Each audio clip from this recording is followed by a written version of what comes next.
الو. كاك سیروان چۆنی؟ الو. مرحبا كاك سیروان. مرحبا سەرچاوم. کاکە من چالاگوانەکەم لە وڵاتی سوید ڕۆژنامەنووسم پرسیارمان هەبوو. بەڵێ ئەمەتکە. سوپاس دەکەم. کاک سیروان دوێنێ هەندێک دەرێن 12 هەندێک دەرێن 9 پێشمەرگە شەهید بووە. ئەتوو قائیدی مەحوەری ئەو بەرەیەی وەنیا هەست پێ ناکەی ئەوە شکستەی گەلە گەورەی عەسکەری سەربازی ئێوەیە لە مەنتیقەیەک داعش بە کەیف خۆی کە هیچ عەرەبەکی لێ نییە، هیچ مەنتیقەیەش تەمیل نییە، دێ ئەوە گورگە ئاسا بەناو ئەو هەموو پێشمەرگە و خەڵکە هاوڵاتیە دەکەوی و دەگەڕێتەوە. هەست پێ ناکەی ئەوە شکستەی سەربازی تووە؟ نەخێڵم ئەمە لەوێ بووم خۆم لەوێ بووم ئینسانە بێ ببینی مەسەلە شوێنەکە ببینی جوگرافیەکەی هەڵکەوتووەکەی چۆنە بینی داعش و ئەو گوندەی چەندە ئیمکانیەتی پێشمەرگەی چەندە لەسەر ئەساسێ بڕیار دەدرێ یعنی کابرا لە دوورەوە طبعا ئەگەر تەحلیل بێ منیش لەوێ بوومە تەحلیل دەکەم بەڵام ئەگەر لا ئێمە بوانە و ئەو شوێنە چۆن هاتووە و کێن و پێشمەرگەکان لەکوێ بوون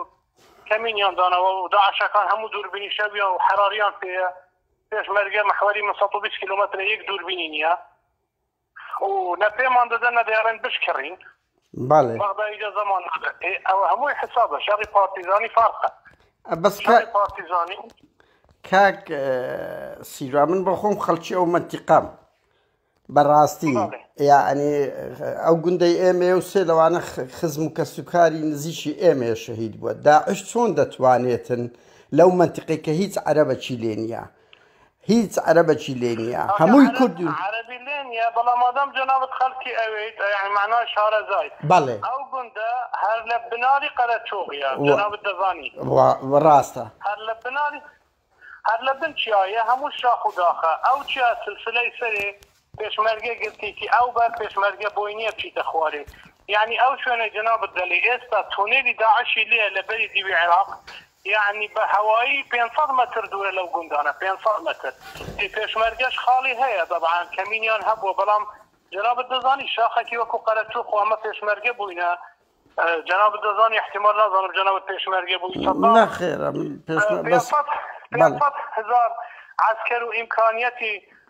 هەبوو لێرە پێشمەرگە یەک ڕۆژیش لەک لە چیاکانی سنوور پێشمەرگە لە خودی ئەو کوشافەی و ئەو باقرتەی لەو دەستەی عملیاتی دەکرد ئەمە شاخە شەڕی پارتیزانیە سەمانی تەکنۆلۆژیە ئێستا فەرمو لە ئەفغانستان هەموو ناتۆ ئەوروپای لێ بوو نەیتوانی بۆ چونکە بۆ شەڕی پارتیزانی ئەمە تەکنۆلۆژیای دەوێت کە داوامان کردی ئێند یوزەر لە بەغدای بمە نادرێ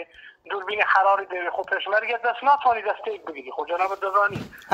هەیە کەمین هەیە. کاک سیروان بڕوا بکەم پێشمەرگە بەخۆی لە خسەتێ قەرەچوغی وتی بە ئێمە یان گوتووە لە بۆمان نییە تەقە لە داعش بکەین یعنی من خۆم گەیشتمە سەرێ نەک ئەو شۆ بە پێشمەرگەم گوت لە پێشمەرگە پێم گوتم کاکی خۆم بە ترۆمبێلی نەچن غەڵەتی نەکەن لغم دادنێنەوە فلان گوتی وەیە ئامر مەفرەزەکە کە شەهید بوو بەداخەوە 7 نەفەر بە پێ چۆنە خاڵێماندی بوون تا تەلەفۆنمان بۆ کرد گوتم کاکە لەو بەر بە گەلیەکەی دووهەمیش بچن احتیمالە بەوێدا بێنەوە کابرا سەرکێشی کردبوو کابرا قەهرەمان بۆ خۆ عەفو کرد بەڵام گوتبووی نە بازووتر بچین هەرچی شریکەکە ڕایدەکەش لەوێ بوو بانگی کرد گوتی کاکەوە ئەمرە دەڵێ بە ترۆمبێلی نەچەن ئەوە بە پێی 5 دقەیە سەرکێشی کردووە ڕەسەن ڕۆیشتیە کاک سیروان ترۆمبێلەکە تەقیەوە مەسەلەکە ئەوە بوو کاک سیروان لە چاکەی خۆی لە مەرداتی خۆ کردی بەڵام سەریشی لەسەر دانا قارەمان بوو ڕۆحیان شادبی کاک سیروان من پرسیارەکەم لە هەندێ نییە من پێشمەگەر لە سەتیا قەرەچوغی پەیوەندی بە ئێمە دەکا ئەڵێ داعشەکان لەبەر چاومانن لە بۆمان نییە تەقەیان لێ بکەین و داعش لە دووسێ گوندیە لە دووسێ ئەشکەفتە هەمووتان دەزانن من ئەو دەنگەت بڵاو دەکەمەوە با پێشمەرگەکان گیان لێبی لە مێژشە و کە چوینە شوێنەکان پڕ لە کەبابی ئەبوو شەهاب و شت بووە یعنی من پێشمەرگە هەیە ئەگریای گوت چۆن دەکرێت من خزم و کەس و کارم بەدەستی داعش شەهید بووە بەبەر چاوی مەسواری مینیبوسیان کردینە و بردیتیان یعنی تەسەور دەکەی ئەمن بێم درۆیەکی وا لە خوتی خۆڕایی بکەم ئەگە پێشمەرگ حاشا من جەنابەت هەر ناناسم ناڵێم درۆی دەکەی منەوە ناڵێم قەزدم یعنی چۆن دەکرێت احتمال زۆرە خۆ پێشمەرگەش هەیە فەقیر احتمالە بۆی مەسئولیت لە خۆی سایلا دابی بەڵام ئەو شتێک کە جەنابەت دەڵێ واقع فەرقە هەر ڕۆژێک جەنابەت دەتەوێ بێ لەگە جەنابەت دێم ئەو خاڵانەی کە پێداهاتینە منطقەی جەنابتە نقطە ببینە شتێکت بۆ شەرح دەکەم کاکە ئیمکانیەتی پێشمەرگە موچەیە تا پێ دەدرێ زەحمەتە ئەمە 22 ڕەبیەمان پێویستە هەتا بودجەکە تەواو بووە 2 ساڵ و نیوان پێچووە جادا ئەوە خەریکن لەو ئەزمەیە و لەو وەضعی ئەوە 2 ساڵ 3 ساڵ ئێستا هێشتا لەناو ئیشەیە دووربینی حراری کاکە دەجار گوتم فەرموون کاک سیروان تخۆیەک پرسیاریت کە حسابی خۆم کڕین ئێستا پێم گوتینە کاکە هەر کەسێک دووربینی حراری دەینی ئەمە لەسەر حسابی خۆم پارەم قەرکرد بدەینم